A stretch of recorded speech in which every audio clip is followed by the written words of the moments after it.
Sebuah video baru saja dirilis Kementerian Pertahanan Ukraina dan langsung menjadi sorotan publik. Pasalnya, kompilasi video tersebut menampilkan sejumlah serangan yang berhasil dikirimkan infanteri Angkatan Bersenjata Ukraina ke arah lawan.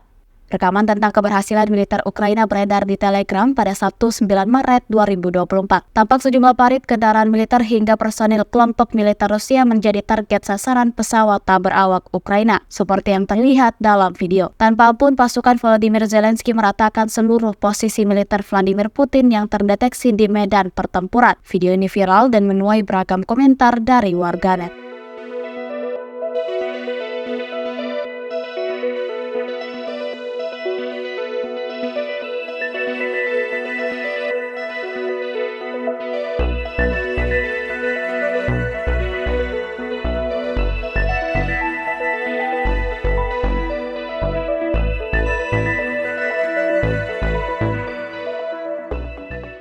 Download Tribun X sekarang, menghadirkan lokal menjadi Indonesia.